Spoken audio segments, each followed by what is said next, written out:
Kokyu Nage. Your understanding of Kokyu Nage is what? What?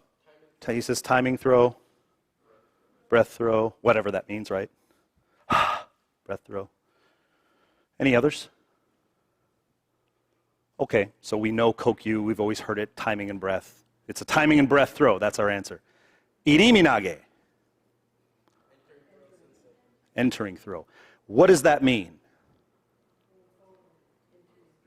Going forward, entering, right? So we're getting the definition from the word. It's an entering throw, we must enter. Huh? Sliding forward, yeah. So again, no wrong answers. I'm just curious so that we can all be on the same page based on my understanding, which isn't necessarily the right one, but today it is. Irimi means entering. But it connotes or has the essence of replacing their body with yours. Okay? So not just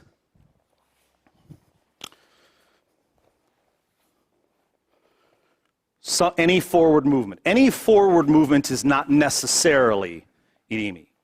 I'm not talking about your testing requirements. Whatever your sensei says, that's the law. I'm just talking now the broader understanding and definition of Irimi as it crosses martial barriers and expands out into other martial arts and understandings.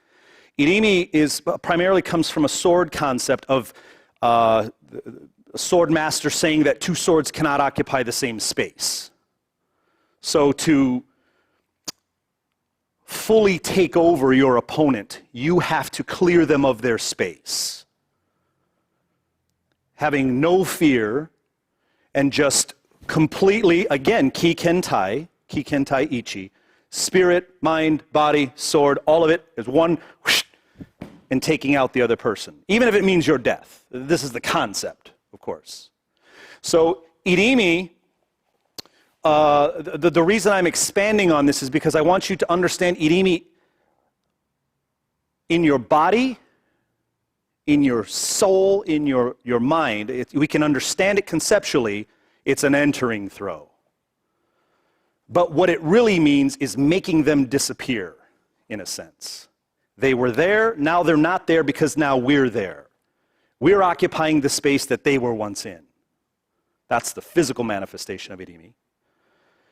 The, I guess, more esoteric concept is, again, having your spirit, your mind, and your body arriving before they arrive and taking over the space before they can get there. This is the part I'm trying to emphasize. Because Irimi is a mindset as much as it is a technique or tactical application for another's body.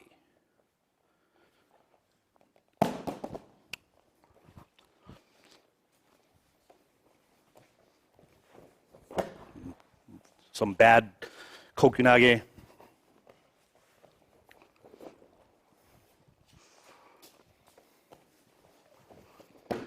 Irimi Nage, would everybody agree?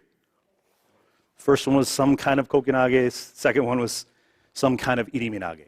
And we know the difference because I did what at the last one?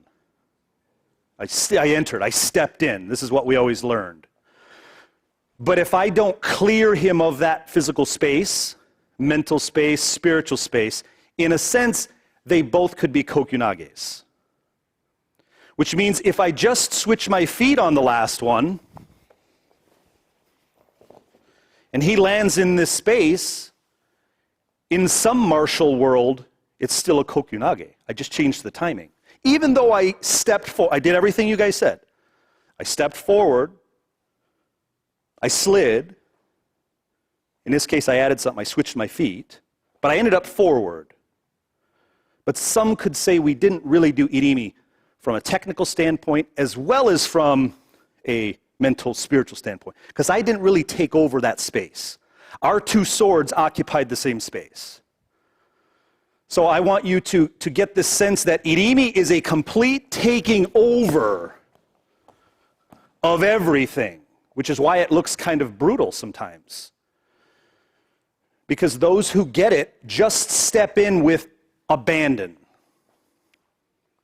That doesn't mean lack of compassion, but they step in fully, mind, body, and spirit.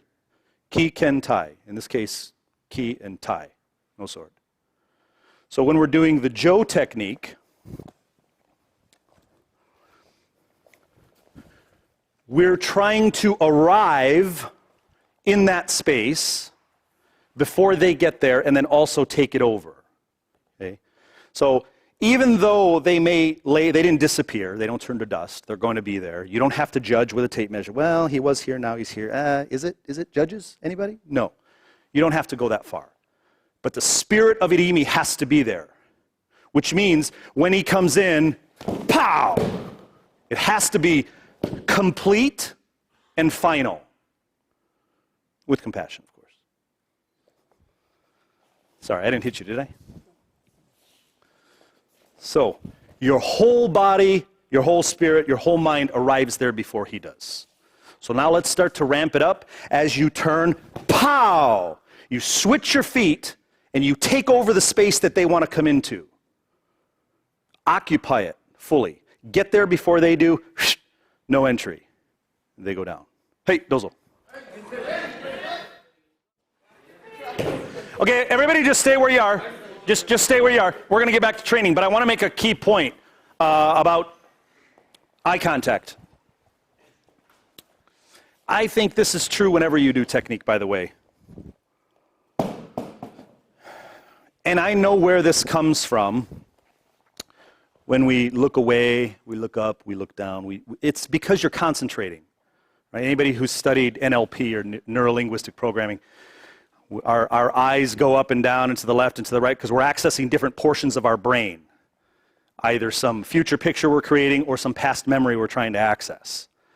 But in our training, part of what we express and teach is connection, right? It's very difficult to be connected with your partner if you're not making visual contact. Honey, I love you. I swear I love you. It seems a little creepy, right? Yeah, not just because of our relationship, but because we're not making visual contact. If you want to convey the feeling, even if it's like you see it when we all come in the dojo at the beginning, big hugs all around, a recognition of a long-lost friend, somebody you haven't seen in a while. You don't look away. Hey, it's great to see you. You make contact, and you put all your energy into either the handshake or the hug. Even if it was a handshake, imagine somebody doing this. It's great to see you again. Nice to see you. You are non-verbally getting a cue from them that you are not important. So make visual contact for all of those reasons I just said, but one more important reason is where you're looking is typically where your energy goes. Right? Race car drivers are told not to look at the wall. Did you guys know that? NASCAR? So they don't hit it. Because if you look at it, your body tends to follow. Hey, it's a wall. So you're told to look more at the center of the track. So with your partner, it doesn't mean you have to be creepy. It just means keep visual contact of the whole person. Every sport I've ever studied, they tell you the same thing. Whether it's basketball, keep your eyes on their midsection so they can't juke you out. Play hockey, it's the same thing. You don't follow the puck. You keep your eyes connected here. So that whatever's going on with the stick and the puck doesn't really matter because you're connected to their body and you can move with them. Same thing with your partner. Stay connected visually. Because not only will it force your energy into that spot, this again is an expansion of the Irimi concept. You can't really do Irimi if you're over there. For ki ken tai or ki tai ichi to be successful, you have to be fully engaged. And since the visual component is part of our makeup, it has to be engaged. But the other practical application of this looking forward is you also have a responsibility to uke. And if you're not looking at them, you don't know if they're responding to you. You don't know if they're picking up your subtle cues. You don't know if they're going to slam into the jo or not, or if it's empty hand technique, if they're going to respond to your pre-smackdown cues, which is what we're trying to do. Right? In a sense, we're trying to send a signal when there's no connection, like aiki-jo, where they make contact. If there's no contact, if it's kicking, punching, or dynamic turning, aren't we trying to lead them into the technique before we actually get there, in a sense? We're not waiting until they arrive and then going, oh, okay, now I'm going to do the technique. We want them to pick up these subtle cues and clues so that we can lead them. Well, the only way you're going to know if they're picking it up is if you're making eye contact. So please, everybody get your heads up. Eye contact. Dozo.